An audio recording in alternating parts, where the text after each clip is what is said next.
I think there are two big challenges that we face in the world. First, there is a big divide between those who have a lot of wealth and income and those who are very, very poor. And so we should be helping those who are in poverty to escape from their poverty so that they can also enjoy the benefits of a good life, like those who already have a high income. And the second big challenge is that we need to learn to live in harmony with nature. So far, all of our industry and economy has had often a very destructive effect, a lot of pollution, and even changing the Earth's climate, causing Earth to get warmer and warmer, putting at risk our food production and even the melting of ice sheets that could raise the sea level by many, many meters. So the two big challenges that I see are ending extreme poverty and living in harmony with nature. I've tried to do my part for both of those by working with the United Nations to fight extreme poverty and to help poor people and to help create new ways that poor people can be empowered to become more healthy and more productive and better educated. And I've also worked with the United Nations to help reach an agreement on how all the world's governments together can fight the human-made climate change and the human-caused destruction of the natural environment. So in both cases, I believe that global cooperation is essential.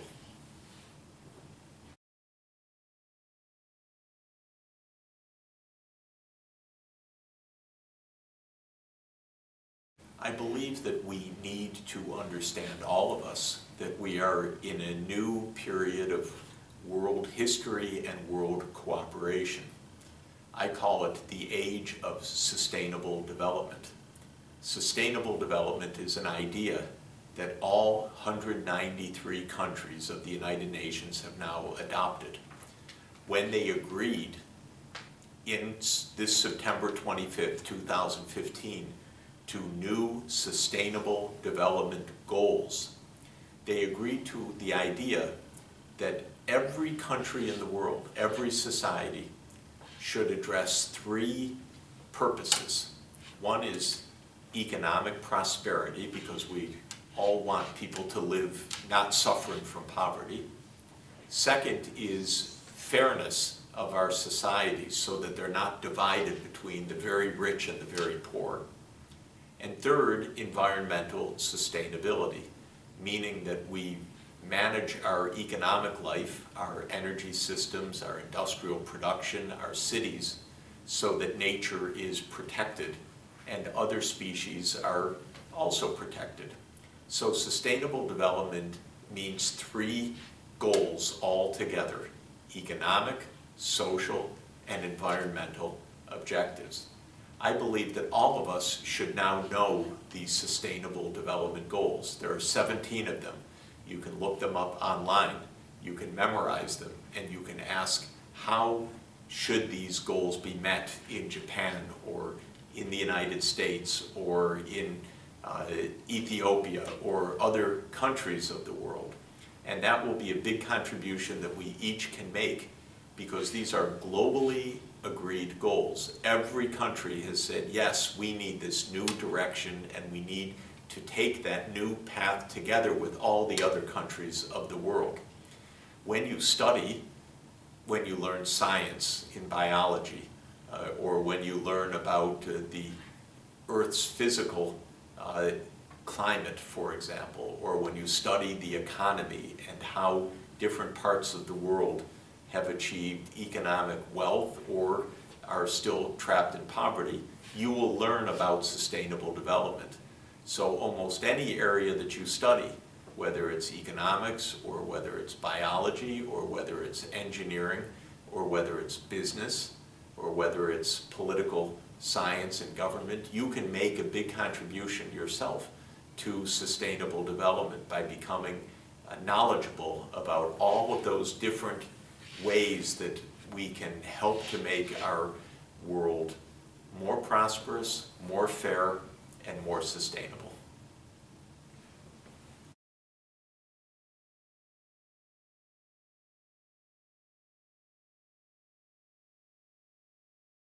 all of us have a role to play in sustainable development.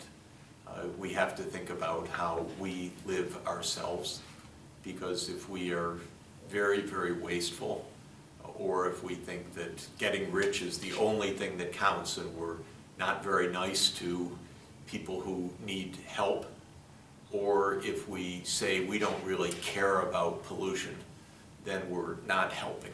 We're actually making the problems worse. But if we say sustainable development is not only something that was agreed at the United Nations by some prime ministers and presidents, but is something that all of us need to practice every day, then I think we can make a big contribution. We should study, each of us, how our own city and our own community can become more sustainable. I live in New York City, and I work with the mayor of New York City, Mayor Bill de Blasio, on how New York City can become a more sustainable city by becoming more efficient in energy, by becoming more green, by using energy in renewable energy in solar panels at schools. So even in our own cities, we can really be a big help in our communities. We can become champions, all of us, as ambassadors of the new Sustainable Development Goals, but ambassadors to our teachers, ambassadors to our families, ambassadors to people in workplaces and in businesses, to say, let's all pitch in together for sustainable development. And I believe that each of us should be good citizens of the world as well, because sometimes we think about maybe only our own community or only our own country. But because we now live in a world society in which business operates across every country, and international trade and international banking and technology and the internet and our television and all of our other daily experience now involves the whole world. We have to think about being good international citizens as well. So we have to ask, what can we do not only in our own neighborhood or our own country, but what can we do to help people in other parts of the world? Often we think about other parts of the world maybe as a threat, or we don't like those people, but we have to think of other places as our partners in a shared world. How do we cooperate? How can we learn from each other? How can we be on the internet together solving a problem, so that a student in Japan can be working with a student in Ghana in Africa, who can be working with a student in Ecuador in South America, so that in all places people are working together. In our schools, we're connected together so that we are working on not only our own place in the world, but for the world as a whole, to improve cooperation and to improve problem solving and to improve understanding of each other, which is absolutely the key to success in sustainable development and success in global peace.